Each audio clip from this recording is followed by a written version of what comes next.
Buenas tardes a todos y buenas tardes, Manolo. Ya te veo ahí con nuestra siguiente invitada, pero me cuelo aquí un momentito para recordar que estamos de aniversario porque el parque temático Isla Mágica cumple 25 años y lo queremos celebrar con ellos, pero también lo queremos celebrar con todos ustedes. Y para ello tenemos un sorteo activo en nuestro perfil de Instagram donde sorteamos 2 entradas.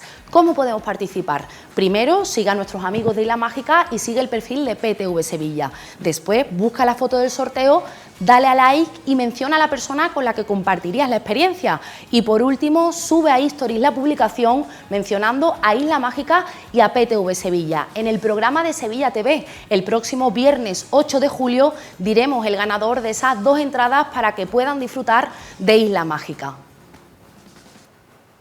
Vuelve la magia, disfruta a lo grande en Isla Mágica y empápate de diversión en la playa de Sevilla. Isla Mágica.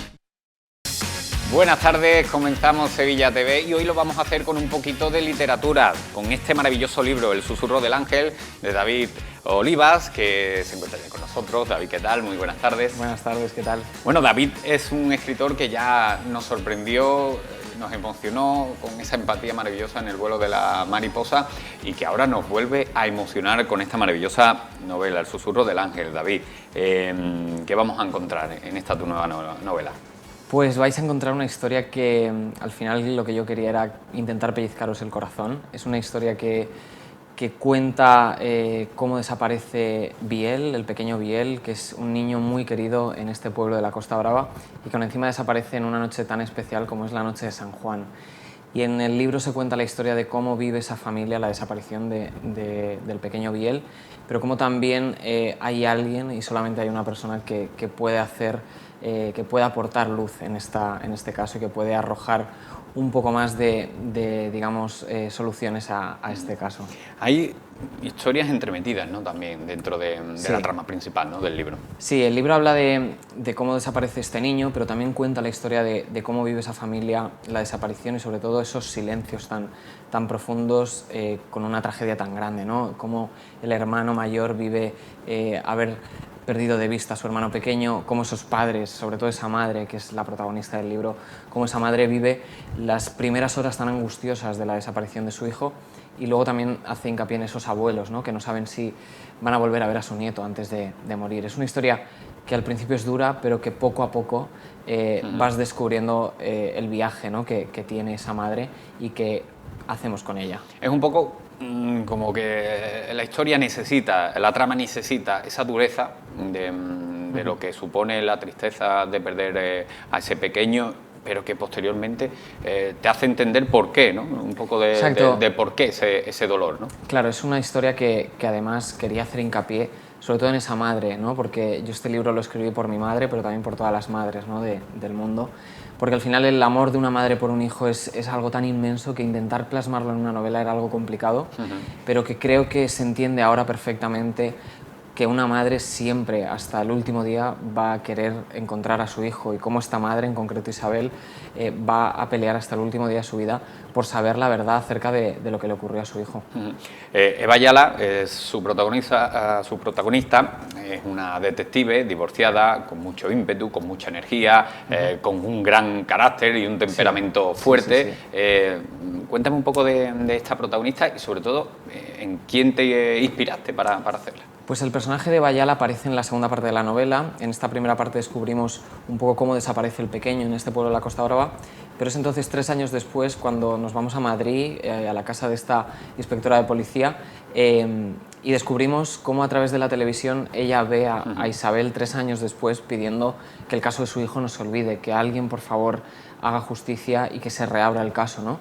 Ella ahora mismo está en un momento muy difícil. Eva Ayala no está trabajando, está pasando una depresión por la separación de su marido y lo que hace es ver esa llamada de auxilio de esa madre, como madre que es Eva también, como una especie de poder ayudar, ¿no? Y es cuando decide trasladarse a este pueblo a ver cómo se hizo esta primera investigación y lo hace en silencio, sin decir que es policía, empieza a relacionarse con gente del pueblo y a conocer ciertos detalles y secretos que no se conocían.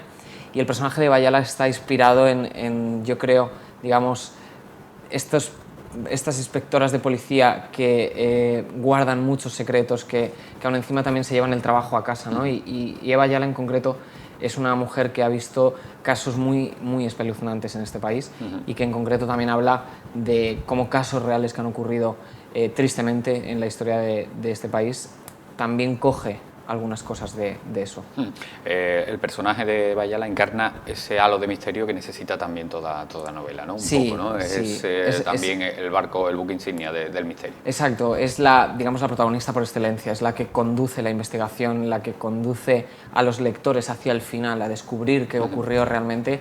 Y yo los mensajes que leo, ¿no?, de los lectores de un final que no esperan, un final que les sorprende, y sobre todo mucha gente que se lo lee en un día porque desde el primer momento que ella te cuenta la historia de cómo desaparece este pequeño en la noche de San Juan, necesitas conocer el final, necesitas saber qué ocurrió en realidad.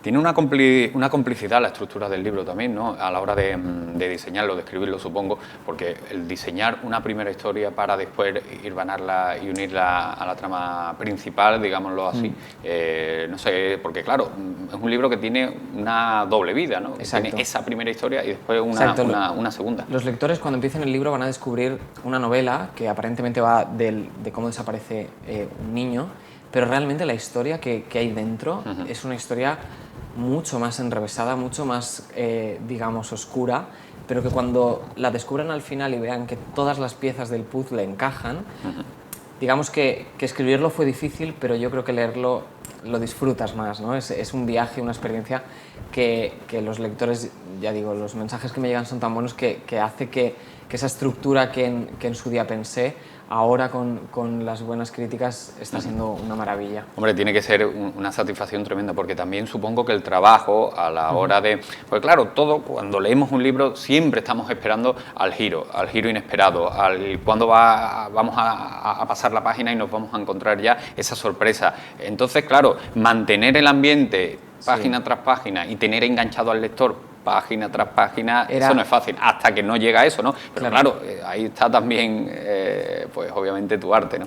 Era una de las cosas que me propuse desde el principio, atrapar y sobre todo que durante todo el libro hubiese esa tensión en el libro, que cada página que pasaras tuvieras más miedo de pasar la siguiente por lo que te fueras a encontrar, y es algo que creo que está conseguido, pero sobre todo porque cuando llegas al final te emocionas, vives con una experiencia que al final poder vivirlo en un libro, ya no solo en una película, en una serie, con un cuadro, yendo a una exposición, sino que además estás en el salón de tu casa y te puedes trasladar a este pueblo de la Costa Brava, formas parte de la investigación, acompañas a Eva Ayala con los diferentes interrogatorios, las diferentes pistas de su equipo. Yo creo que es algo maravilloso, ¿no?, que podemos hacer ahora este verano, estar en el sofá pero viajar fuera a través de los libros. Oye, ¿y tiene todo ficción o tiene algo de realidad la historia? Tiene mucha realidad. El susurro del ángel cuenta ya no solo la historia de cómo desaparece el pequeño Biel, pero cuenta la historia en realidad de muchos casos reales, tristemente, de este país. Sin ir más lejos, el dispositivo que se forma para buscar al niño se llama Operación Nemo, que es como se llamó a la operación que puso en búsqueda el pequeño Gabriel, ¿no? Sí.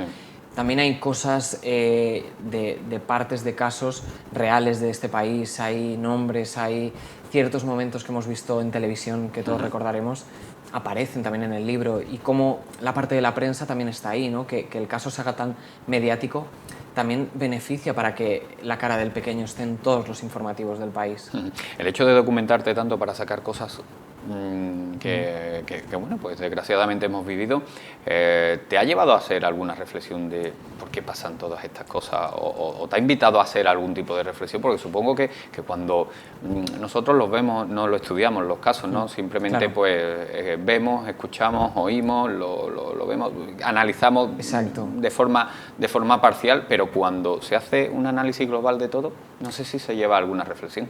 Es algo un poco triste porque además los casos que he analizado, que he podido tener acceso a ellos, que he estado documentándome muchísimo para esta novela, también nos damos cuenta de que estos casos aparecen en nuestra vida porque los vemos en los informativos, comemos con ellos, cenamos con ellos, pero a medida que nos avanza también desaparecen de nuestras vidas reales. Claro, se van olvidando. Y es triste, pero a la vez tenemos tanto exceso de información, de noticias, de redes sociales, de un montón de cosas, que ya no damos para más, la cabeza no guarda la información de si un niño ha desaparecido y de repente se deja de hablar de ello, también desaparece de nuestras vidas, tristemente.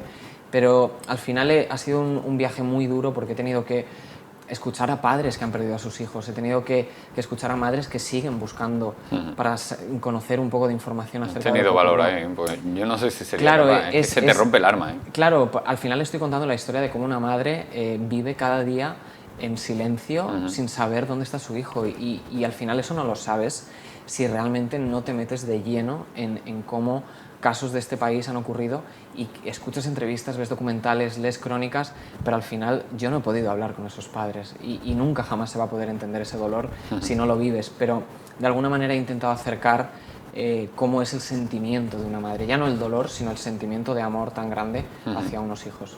¿Y cuándo empezaste a escribir la novela? Este libro yo creo que nació hace 2 años, nació en un verano que estaba en la Costa Brava, sabía que quería contar la historia de cómo vivía. ¿Lo tenías claro? Tenía claro desde el primer momento que quería contar esta historia, lo que quería contarla era de una manera que todos los personajes tuviesen. ¿Y por qué, cosas que perdona, aportar. te interrumpo, ¿por qué lo tenías tan claro? Porque es muy duro. ¿Y por qué tenías tan claro que esta Pues temática? fíjate, este libro nació en una llamada que me hace mi madre y que me dice, como yo no te va a querer nadie. Y fue ahí cuando yo dije, realmente lleva razón, por más gente que se pase por mi vida, como una madre no me va a querer nadie. Y eso también lo podía asociar a cómo una madre va a querer a un hijo, aun cuando este hijo no sabe ni dónde, no sabe el paradero, no sabe qué le ha pasado, no sabe qué le ha ocurrido, no puede ir a ponerle unas flores. Entonces era una historia que realmente tiene una fuerza tan grande que a veces me sobrepasaba, me daba un vértigo muy grande asomarme ahí y decir, ¿qué hay aquí? Y fue yendo poco a poco, yendo con mucho cuidado a la hora de documentarme, de no excederme en cuanto a información y no caer en el sensacionalismo. Entonces eran pequeños pasos que iba haciendo y que a la historia lo que le iban aportando era una serie de cariño, de caricias, para que al final vivas un viaje con la protagonista y también vivas un viaje con ese niño. Y ya continuó. ¿Y cómo fue el hablar con esas madres? No sé el número de madres con las que pudiste hablar y si Claro, pues, o sea, han sido casos que todos hemos conocido. Son madres que al final lo que viven es algo indescriptible y que cuanto más hables con ellas más puedes entenderlo, pero al final la realidad está en los silencios, en cuando las cámaras se apagan, los focos salen y tú te vas de esa casa, ¿no? ¿Qué ocurre cuando no hay nadie mirando? Es un poco esos silencios. Al final la portada es una mujer en la playa mirando al mar, porque es lo que hace esta protagonista, es lo que hace esa madre, es lo que hacen muchas de esas madres, quedarse en silencio preguntándose todo el rato si puede estar aquí, si puede estar allí, si podían haber hecho algo por evitarlo. Y también esos policías y guardias civiles con los que he podido hablar y con los que a día de hoy tengo un grupo de WhatsApp, porque yo había muchos días que a las 3 de la mañana tenía una pregunta, que era como, ¿qué dispositivo se forma cuando desaparece un niño tan pequeño? Si cae al mar, ¿a quién pertenece este caso? Eran ciertas preguntas que yo con 25 años no sé y que solamente ellos me podían ayudar. Y ellas también, porque hay coroneles de la Guardia Civil, capitanas de unidades súper importantes que me han podido arrojar luz porque han investigado casos reales de este país. David, ¿cómo se consigue tanta ayuda? Porque se consigue tanta ayuda, yo creo, si te conocen, si han leído algo tuyo y les ha emocionado. Tuve la gran suerte de que varios policías conocían mi anterior libro, tanto por sus parejas, por sus padres, por hermanos, por conocidos, ya habían leído El vuelo de la mariposa y decían que qué era lo que quería escribir, ¿no? Yo en ningún momento les dije que la historia iba de un niño desaparecido a lo largo del libro. Yo les quería preguntar por casos concretos de este país, por cómo era la desaparición del pequeño Gabriel, cómo fue la investigación del caso de Marta del Castillo. Quería saber ciertos puntos de detalles que al final se unían en este libro, de cómo eran esas primeras horas, qué hace un cuerpo nacional de policía cuando todo salta por los aires, ¿no? ¿Qué ocurre cuando esos padres salen en todos los informativos? ¿Cómo hay un perímetro en la casa? ¿Cómo se guarda la intimidad, ¿no? de estos padres? Es al final ciertas preguntas que me iban surgiendo y que gracias a ellos podía ir resolviendo. No sé si has podido también hablar con ellos de su parte humana, porque está el profesional, el policía, la imagen que todos tenemos de bueno, que tiene que mantener la compostura, que tiene que ser profesional, nunca mejor dicho, pero también hay una persona detrás de esa placa, de ese uniforme, que siente, que padece y que sufre y que... Yo el personaje de Bayala lo creé de alguna manera para hablar de todas estas, de este cuerpo nacional de policía en el que cuando llegan a su casa tienen que llorar, porque no pueden llorar delante de las cámaras. Entonces Eva Ayala es una persona fuerte, pero también es una persona débil cuando cierra la puerta. Es algo que es duro de entender, pero que ocurre. O sea, una de las frases que dice el delegado del gobierno, creo que era, en el caso de Marta del Castillo, cuando se hablaba de las presiones de los periodistas y demás hacia los policías, era que había que venir llorado de casa. Y eso me impactó tanto que luego vi que era real, que esos policías me decían que sí, que no podían tener momentos de bajón delante de tanta prensa, no podían tener momentos de bajón delante de esos padres, porque ellos eran, digamos, el ángel que estaba ahí, ese clavo ardiendo al que agarrarse, y no podían mostrar debilidad. Y es algo que a día de hoy agradezco tanto haber podido acceder, ya no solo a ellos, porque luego he conocido la parte humana que hay detrás de cada uno de ellos, y es asombroso, ¿no?, cómo después de investigar casos tan dolorosos siguen día tras día levantándose y investigando. ¿Cierto? Sin ir más lejos, los padres de Marta del Castillo pues todavía tienen que estar soportando ese dolor con ese juicio y con los últimos, bueno, pues los últimos actos también, con el cuco, la sentencia... Claro, es al final una novela que yo creo que todos vamos a recordar ciertos casos de este país. Yo, sin ir más lejos, cuando estaba escribiendo este libro me acordaba de esos padres todo el rato. En mi cabeza estaban de una manera constante, porque era la imagen que yo cuando era pequeño tenía grabada a fuego, ¿no? Esos padres buscando a su hija sin saber dónde estaba. Sí, porque yo creo que todo el mundo tenemos una imagen icónica. Por ejemplo, en mi caso fue Las niñas de Alcácer. Claro. Fue el primer caso mediático que yo recuerdo que me impactó verdaderamente. Para mí fue el de Marta porque yo nací en el 96. Claro, yo era más jovencito. Era una persona justo que estaba ahí en el momento en el que podía tener noción de las cosas que estaban ocurriendo, y aquello se me quedó grabado a fuego, ¿no? Entonces, digamos que el personaje de la madre, de Isabel, que es la que busca a su hijo siempre, yo creo que ha estado ligado a la madre de Marta, porque era de alguna manera entender qué es lo que hace una madre por sus hijos. Y fue cuando me vi el documental de Netflix, cuando leí cientos de crónicas del caso, cuando realmente intentaba hacer similitudes en cuanto a cómo vivían esos primeros días, esa angustia, pero luego también el que hayan pasado los años ha aliviado el dolor, pero aún siguen sin poder descansar. Claro. No, sobre todo porque no pueden despedirse. Exacto. Que al final es tan importante, parece que no, pero es tan importante despedirse de las personas. Es muy importante, y sobre todo el para cerrar el círculo. Poder tener un lugar en el que poder ir a hablar, ¿no? Yo creo que en este libro cuenta un poco eso, el cerrar el círculo, el que una historia comience y termine, aunque termine tristemente, pero que termine, ¿no? Y yo creo que es algo que en este libro vamos a poder, ya te digo, pensar en muchos casos que han ocurrido aquí en España. ¿Has podido hablar con la madre de Marta para documentar algo? Yo creo que ha sido de las cosas que más me propuse, pero que nunca llegué a conseguir. Yo creo que el respeto era tan grande que nunca jamás me quise acercar demasiado a ellos. Podría haberlo hecho porque sí que teníamos en común teníamos gente, teníamos periodistas, medios, mucha gente común. Pero no llegué a dar el paso, yo creo que por el respeto tan grande que había a ellos, y sobre todo porque el libro al final es un libro, pero ellos lo han vivido de verdad. Claro. Y creo que puede ser para ellos algo, no sé si ahora que ha pasado el tiempo podrían leer este libro, por ejemplo, pero acercarme a ellos era de alguna manera algo que no sabía si podía hacer. Con la madre de Gabriel sí, ¿no? Supongo, ¿no? Yo creo que, mira, con la madre de Gabriel pasaba una cosa, y era que digamos, el caso de su hijo es el que más elementos y detalles tiene en este libro. El niño de mi libro desaparece en un triciclo, que era la imagen que más se movió de Gabriel, ¿no? Su triciclo en la puerta, la Operación Nemo se llama Operación Nemo también en el libro por Gabriel. Con ella no pude hablar, pero era simplemente por el hecho de que eran la misma edad de los niños, los mismos elementos, los mismos detalles, pero sí que hablaba con padres y madres que habían perdido a sus hijos, que lo habían perdido a lo mejor en un accidente de tráfico, o que los habían perdido pocos meses después del parto, ciertos, digamos, elementos sentimentales que me hacían poder entender cómo eran las primeras horas de un dolor tan grande, ¿no? Y de un dolor tan inmenso, y que por más que te lo contase alguien, jamás iba a poder ser igual, y que gracias ya no solo a estas conversaciones, sino a muchos de los artículos, documentales, entrevistas en radio, entrevistas en televisión, podía coger ciertas cosas que he podido usar en el libro.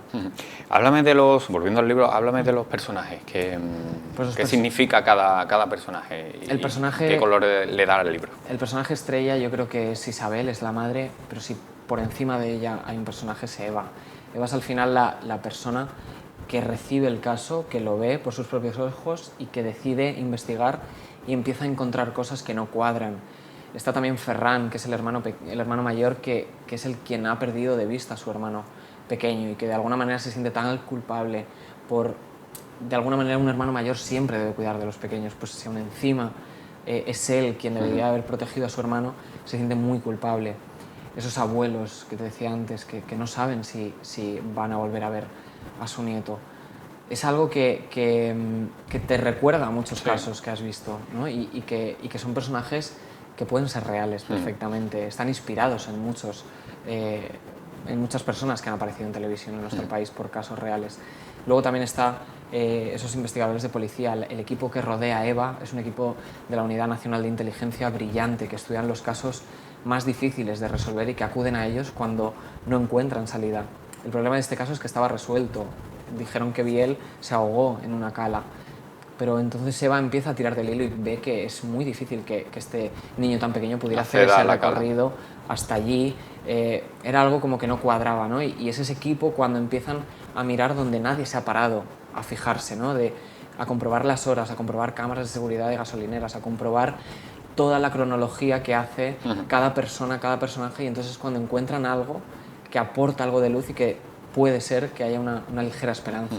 Hay una frase dentro del libro, te la leo literalmente: como la luz de un faro, el amor siempre gana a la oscuridad. Siempre, yo creo que en este libro más todavía son personajes que destilan un amor tremendo, pero ya no solo un amor por cada uno de ellos, sino un amor por la vida. Tienen muchos planes, tienen muchas ganas de seguir viendo la vida de sus hijos, de sus hermanos. Y al final yo creo que el amor siempre gana la oscuridad y que es como un faro, que en el momento más oscuro de repente hay algo que te dice: oye, no pierdas la esperanza, está aquí, sigue. Y aunque sea quizá un mensaje de positivismo y de falsas ilusiones, creo que todo el mundo debemos tener ese faro en nuestra vida, a pesar de que estemos en un momento horrible. Todos debemos tener ese faro, ya no solo para no hundirnos, sino para seguir creyendo que hay algo más allá de estar mal, sino de seguir caminando. Pues David, muchas gracias por contarnos de qué trata tu nueva obra, tu nueva novela, por venir a presentárnoslas aquí a Sevilla TV, y gracias por escribir estas cosas tan maravillosas. Gracias a vosotros siempre por dar el espacio y voz a los libros. Pues nada, lo dicho.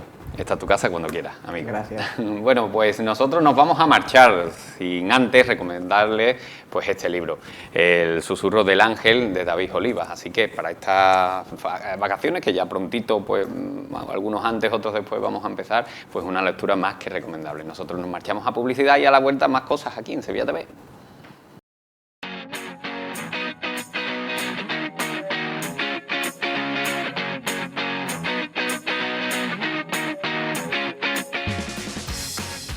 Pues estamos de vuelta. Vamos a hablar de cosas importantes, porque tanto los dos equipos de nuestra ciudad, tanto el Real Betis Balompié como el Sevilla como el Betis, hacen una labor tremenda. Pero en el caso de la fundación del Real Betis Balompié, este año ha sido de chapó, porque se han volcado multitud de cosas, han ayudado todo lo posible en la pandemia, ahora también con cuestiones como, por ejemplo, los refugiados ucranianos, a los que están ayudando muchísimo, pero también hay otras cuestiones de las que se vuelcan y de las que nosotros queremos hablar hoy aquí en nuestro magazine. Y tenemos ya al gerente de la Fundación del Real Betis Balompié, Rafael Muela. Muchas gracias por estar aquí, gracias por venir. Muchísimas gracias a vosotros por contar con nosotros. Porque las entidades deportivas son importantes, pero sus fundaciones, si me apuran, colaboran muchísimo más y ahondan muchísimo más en ese factor humano que tienen que aportar los equipos deportivos de nuestra ciudad, y ellos son las fundaciones. Y en el caso de la vuestra, la del Real Betis Balompié, aportáis muchísimas cosas, porque hay que ver, no habéis parado en ningún momento. Lo intentamos con todo el cariño, con toda la humildad, estar siempre con quienes lo tienen más difícil y siempre en representación de nuestra gente, ¿no? Porque siempre pensamos que eso es ADN Betis y que históricamente el Betis pues tiene esos valores de solidaridad, de empatía y de movilizarse para echar una mano en lo que tiene a su alcance. Y en esa aspiración permanente estamos, ¿no? Como te decía, con mucho cariño en representación de toda nuestra gente, ¿no? Rafael, uno de los últimos proyectos que se va a promover, que se va a mover por parte de la Fundación de Real Betis Balompié, es esa sala multisensorial, sí, que va a ayudar ni más ni menos que a más de 370 niños, sí, 370 pequeños que van a recibir esa ayuda gracias a esta sala, que va a estar en la Hermandad del Buen Fin, si no me equivoco. Cuéntanos un poquito en qué va a consistir, qué es, en qué se basa, en qué va a ayudar, todo. Bueno, para contarte todo el proceso, lo bonito de todo esto es que tiene su origen en el partido que hicimos en el Día de la Discapacidad, el Día Internacional de la Discapacidad. En la medida en que nosotros ya anunciamos y le solicitamos a todos los béticos que quisieran comprar una entrada, que parte de la recaudación de ese partido, que fue contra el Levante, iba a ir a algún proyecto de discapacidad. En este caso, pues nuestro área social y la Fundación pues identificó este proyecto tan bonito que gestiona la Hermandad del Buen Fin, y gracias a esa recaudación, a esa parte de esa recaudación de esas entradas, pues hemos podido colaborar con nuestro apoyo económico en este caso y el que han hecho todos los béticos yendo al partido ese día, pues una sala multisensorial. Este centro que gestiona y que es una iniciativa de la Hermandad del Buen Fin, pues lo que tiene es que ayudan a niños y niñas que tienen algún tipo de dificultad en su desarrollo psicomotriz y en la gestión de sus sensaciones y de sus sentidos, a intentar desarrollarlos y coordinarlos de una mejor manera, ¿no? Ahí hay una serie de profesionales que bueno, tuvimos la oportunidad de visitar la semana pasada y pudimos conocer de primera mano cómo trabajan con los niños, y fue una gozada ver pues ese compromiso que tiene la hermandad, toda la entidad que lleva allí trabajando, algunos de manera voluntaria, pero también muchos profesionales que están trabajando con los niños. Y en concreto, lo que nosotros hemos hecho es apoyar una sala multisensorial en la cual los chicos pues están practicando, probando de manera orientada con esos profesionales a tener sensaciones visuales, a nivel de tacto, a nivel de oído, y que todo eso pues esté bien gestionado, como si dijéramos, por ese cerebro a través de distintos ejercicios y bueno, y fue muy chulo poder ver lo que hemos conseguido, ¿no? Gracias al apoyo de todos los béticos en ese partido. Al final es que va a mejorar el día a día de estos pequeños una barbaridad. Muchísimo, muchísimo. Hay esa labor que esto, como tú has dicho, más de 370 niños por año pasan por ahí. Increíble. Y ver a los padres lo agradecidos que están de que esta entidad haga ese trabajo, claro, que complementa, por supuesto, a la labor de los servicios públicos, ¿no? Pero claro, tenerlo ahí tan cerca, tan a mano, tan familiar, pues hace que haya mucha fluidez en ese trabajo y consigan llegar a tantísimos niños. Además, como anécdota te cuento que nos recibieron allí, estaban todos los niños y los padres vestidos del Betis, con bufandas, con todo. Entonces, pues bueno, fue un momento muy bonito, pero sobre todo lo que queremos desde la Fundación es poner en valor el trabajazo que hacen en el día a día con tantos niños en la hermandad y todos sus trabajadores, ¿no? Rafael, ¿cómo nació esta colaboración con la hermandad? ¿Cómo surgió? Pues fundamentalmente porque nosotros desde el club, cerca del Día de la Discapacidad, intentamos identificar alguna causa, algún proyecto que cada año nos parezca que es importante para echar una mano en lo financiero, pero también para visibilizarlo, que eso para nosotros siempre es fundamental. Muchas veces lo financiero es importante, pero el que no se conozca es aún más importante darle esa visibilidad, ¿no? Y el Betis, pues llega hasta sitios insospechados, pues eso lo tiene. Claro, tener este potencial, ser este altavoz que podemos ser, claro, pues muchísimas entidades lo que más agradecen de verdad es esa comunicación y ese potencial que tenemos nosotros de recorrido y de llegar a la gente, básicamente, y que les conozcan, porque así pueden recibir más ayuda, porque así más usuarios se enteran de que hay esa posibilidad de ese servicio y ellos lo que quieren es ayudar a cuanta más gente mejor, etcétera. Entonces están encantadísimos. Para la fundación, ¿qué supone también? Porque también dentro del orgullo que supone y que es ayudar a los pequeños, pero también es importante, ¿no?, para la fundación este tipo de proyectos. Al final es reconocernos en lo que queremos hacer. Y contar con la colaboración y que estas entidades quieran contar con nosotros es como, ¡jo!, qué suerte! Que al final nosotros, cuando nos llega una solicitud de apoyo, de ayuda, pues decimos muchas gracias, lo primero, por querer contar con nosotros y por querer ayudarnos a cumplir con nuestros objetivos, ¿no?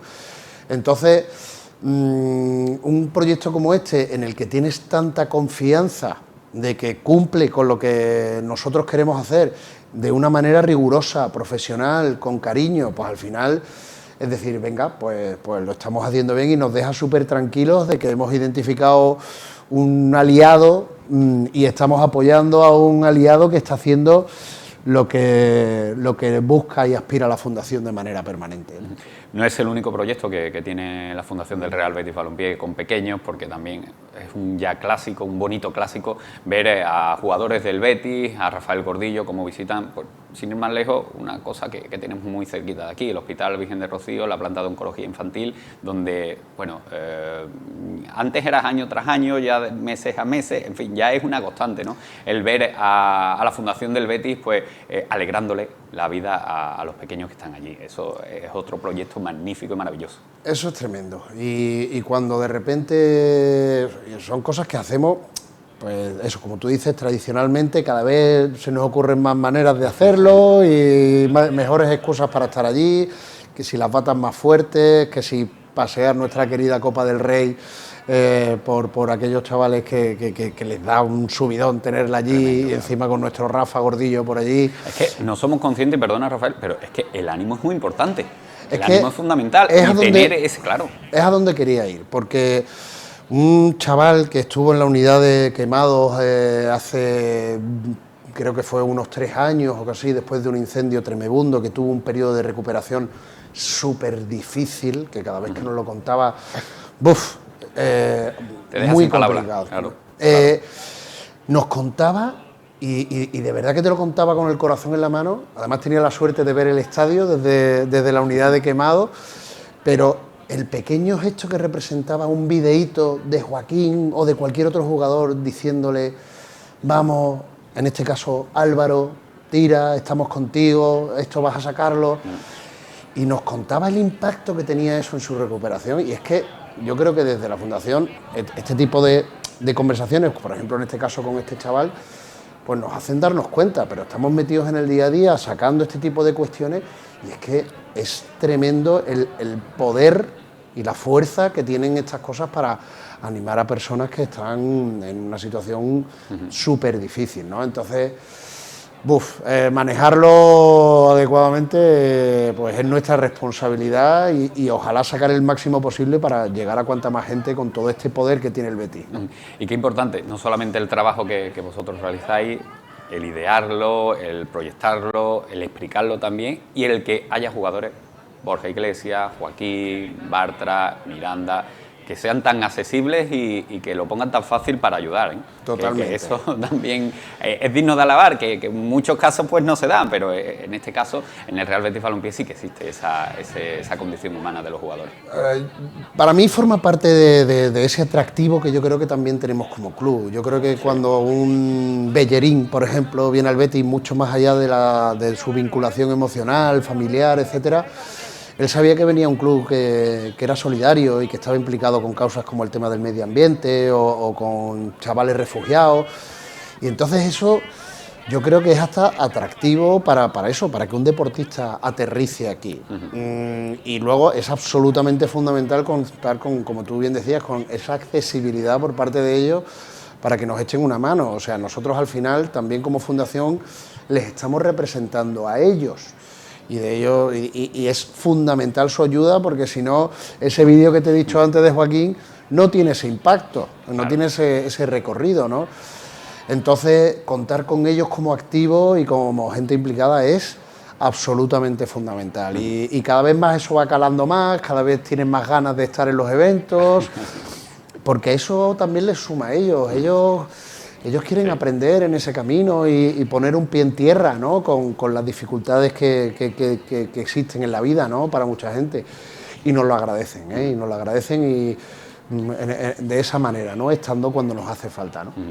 Rafael, estamos en pleno mercado de fichajes, hay que hablar también de esos fichajes. El fichaje de Alba ha sido maravilloso, ¿no? Una barbaridad. Ha sido increíble. Ha Qué sido historia una más barbaridad. bonita. Ha sido una barbaridad, porque esto es la idea del patronato. Ahí vemos a la pequeña, fíjate, Rafael. Es tremendo, es tremendo. Y lo decíamos, lo comentábamos ayer, que nos ha dejado el listón altísimo, porque esto queremos que sea una cosa de cada año, y ojalá cada año pues transmitir esa ilusión y esa experiencia, la que ha transmitido Alba, que ha sido tremendo. Además, cómo se ha llevado con todos nosotros, cómo la primera vez ahí en la sala de prensa, pues la pobre se emocionó, pero se emociona, y es lo que hemos aprendido de ella, porque es consciente de lo que se vea, de lo que están pasando los chavales que están en un proceso de enfermedad, y de casi que la responsabilidad que ha tenido durante todo este año de echarles una mano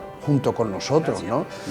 Y eso ha sido pues una conexión que se te ponen los pelos maravillosa, efectivamente, se te pone la piel de gallina. Rafa Gordillo ha tenido una conexión con ella especialísima, Joaquín también, Borja, bueno, y en torno a todos nos ha generado muy buena energía, y hemos aprendido muchísimo. Pero qué bonito es que ella ha sido el primer, vamos a llamar la primera piedra de ese proyecto que queréis continuar en el Betis, porque yo creo que no ha habido o no puede ser una embajadora mejor que ella. Es imposible, y ahí Andex... Por todo lo que tú has contado, por cómo se ha adaptado, por cómo la ha sabido expresar también ella en su timidez y en su carita, yo creo que ha sido maravilloso.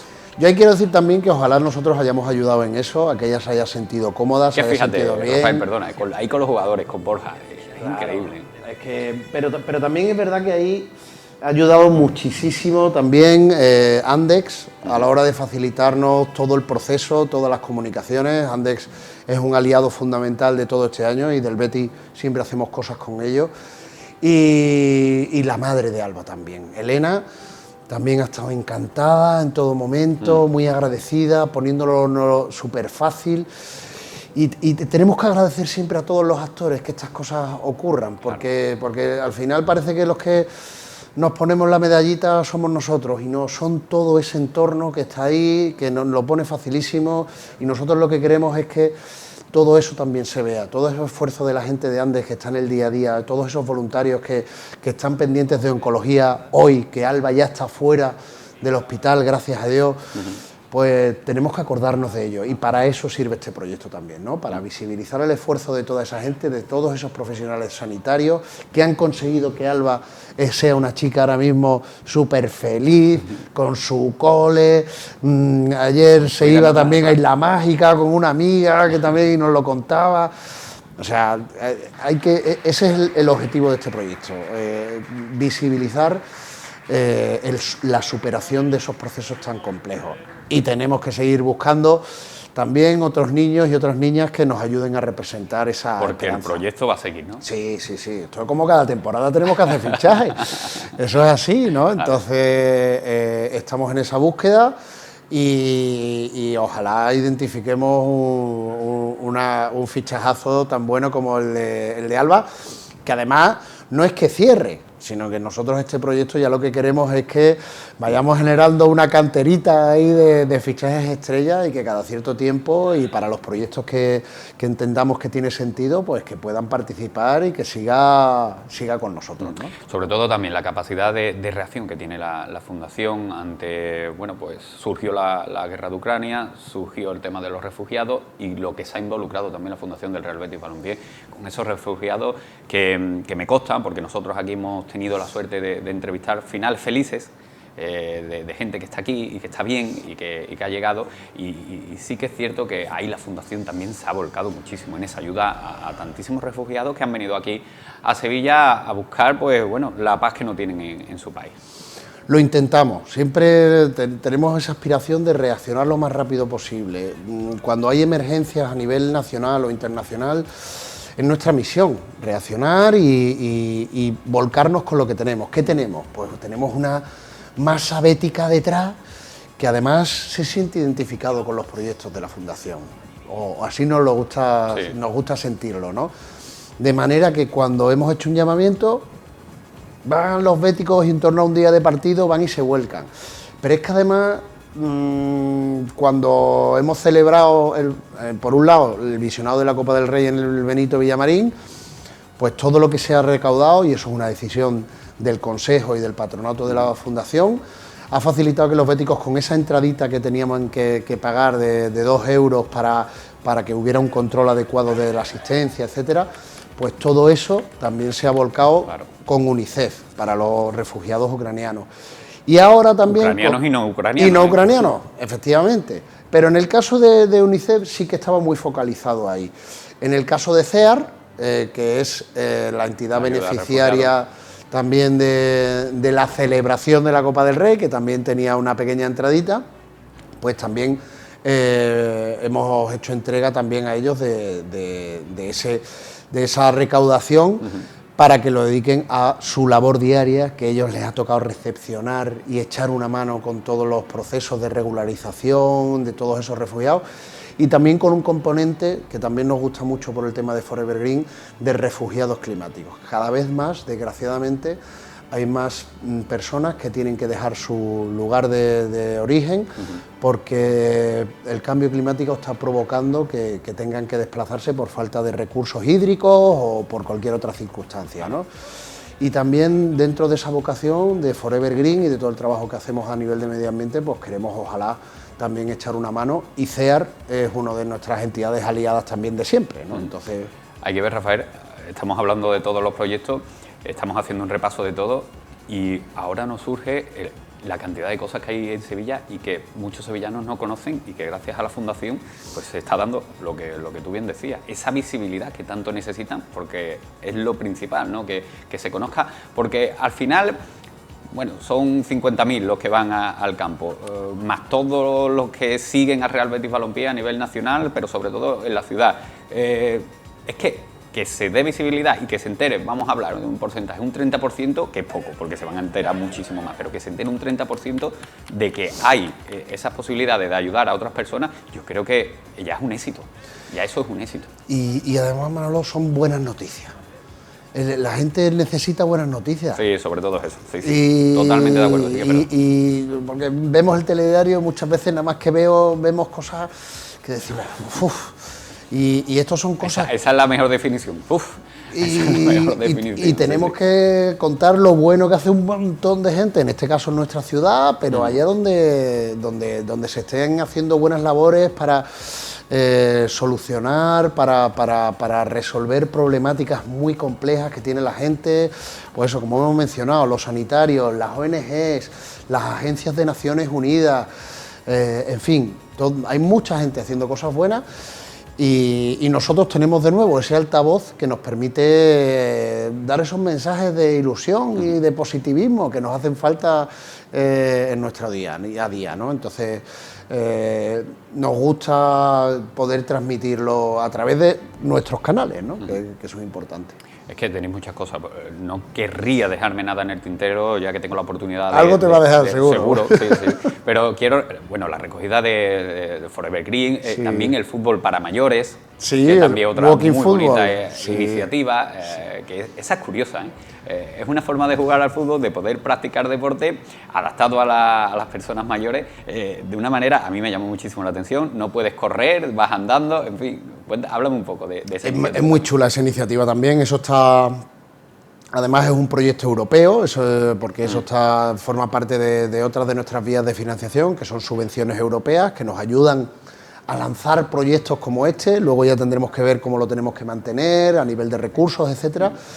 pero nos ayuda a probar, ¿no? Y este está resultando un exitazo tremendo porque además está enfocado a socios, que son socios mayores que jamás se habrían imaginado vestirse del Betis o aparecer como aparecieron antes de un partido a saludar a toda la afición y viajar representando a su equipo por Europa, jugando con otros equipos, pues no se lo habían imaginado. Y es verdad que están tremendamente agradecidos y nosotros encantados de también poner el foco en esa gente mayor que habitualmente pues no hay tantos programas para ellos, además tiene un impacto positivo tremebundo a nivel de activación, de tener un envejecimiento activo, de que tú sigas haciendo ejercicio, lo contrario al sedentarismo, que no te apoltrones en tu sofá, que te muevas y encima que generes red social, o sea, porque a partir de todo esto también nuestros equipos y nuestros jugadores están haciendo amigos nuevos aquí en Sevilla, pero también amigos nuevos allí en Breda, donde han estado en Holanda, de otros equipos, de Inglaterra, de Escocia, de Alemania. Y esa experiencia, muy buen rollo han tenido también con los del Athletic Club de Bilbao, que tenían también un equipo de walking fútbol. Y claro, se generan ahí una serie de impactos positivos que hasta ni los ves venir, ¿no? Y estamos muy contentos, muy orgullosos y buscando la manera de que todo eso pueda seguir más allá de la financiación europea, que seguro que lo encontramos. Totalmente. No sé qué proyecto o qué momento en la Fundación ha tenido más pellizcos, ha tenido, este no lo superamos, que se han saltado las lágrimas, vamos, por decirlo alto y claro. Pasa cada cierto tiempo, Para ponerte el más reciente, ayer con la despedida de Alba. La despedida de Alba, ver a Alba llorando y emocionados nosotros viendo el vídeo de homenaje a ella con nuestro patronato allí, con Rafa, pues el momento de ayer fue tremendamente emocionante, ¿no? Y a ver, otros proyectos que a mí me emocionan, por ejemplo, es la Liga Genuine. Los chavales con los que al final siempre me iba a quedar algo, no lo hemos tocado. Es que generas y a nosotros nos gusta estar muy cerca, porque aprendemos con ellos y todo el equipo de la Fundación, cuando está con ellos, pues aprendemos de la realidad, de todo lo que saben y todas esas maneras de ser que nos aterrizan y que nos ponen los pies en el suelo, pues nos hace aprender muchísimo. Y el día a día con ellos es emocionante, El trabajo de Juan Ureña, el trabajo de todos los técnicos que están ahí, eso nos emociona. El día a día es muy emocionante. Y me quedaría con eso, con ese permanente, con ese día a día, la verdad. Ya para ir finalizando, Rafael, esto es mantener y conseguir más proyectos, ¿no? para el año que viene, ¿no? Consolidar lo que hay y conseguir nuevos fichajes, ¿no? Eso es, la idea es ojalá ir consolidando, mejorando, porque siempre hay cosas que podemos mejorar, por eso que estamos con el oído siempre muy atentos a ver qué nos dice nuestra gente, que están los distintos proyectos, para ir haciendo ajustes que nos permitan hacerlo con más gente y mejor, ¿no? Porque al final tenemos eso, la responsabilidad de tener a todos los béticos y a todas las béticas detrás, que ojalá se enteren cada vez más de lo que hacemos la Fundación, que cada vez más gracias al equipo de comunicación de la Fundación y gracias a momentos como el de hoy, que nos dais la oportunidad de contarlo, pues cada vez conocen más lo que hacemos y ojalá cada vez se sientan más orgullosos con ese punto también de exigencia sana, ¿no? De decirnos, venga, vamos a por más, porque el Betis es que tiene que ir a por más y tenemos que llegar a más gente. Y con esa aspiración permanente estamos y siempre intentándolo hacer de manera muy profesional, porque son proyectos que muchas veces también son delicados, trabajamos con infancia de manera permanente y con mayores y con personas vulnerables, y hay que hacer las cosas muy bien para que representemos adecuadamente al Real Betis, ¿no? Totalmente de acuerdo. Oye, por cierto, ¿Ceballos viene o no viene? No, que no, que no es tu competencia. Ya, está en otro ala. Esa no la tocas tú, ¿no? Ya, encima, si tienes que tocar eso también. Si viene, ya le trincaremos y le diremos, Dani, venga, échanos una manita con esto y con aquello. Discúlpame la broma, es que te la tenía que hacer, Rafael. Oye, ahora en serio, muchísimas gracias por estar aquí y te invito a que en el inicio de temporada vengas y también nos puedas presentar y hacer ver los proyectos que va a tener la Fundación, que es una cuestión muy seria, muy importante y que sobre todo hay que saberla también, el aficionado tiene que saber entender y desligarla un poquito de lo deportivo, que si lo deportivo va un poquito regular, la Fundación tiene que seguir su curso, porque los enfermos del hospital, los chavales en riesgo de exclusión, las personas que en otros países lo están pasando mal, no entienden de deporte, pero la ayuda no para porque tengamos un mal partido, ¿no? Está claro que sí. Rafael, muchísimas gracias. A vosotros, de verdad. Bueno, y rápidamente, tenemos que marchar porque nos quedamos sin tiempo. Esto ha sido todo en Sevilla TV y mañana más cositas. Así que hasta mañana.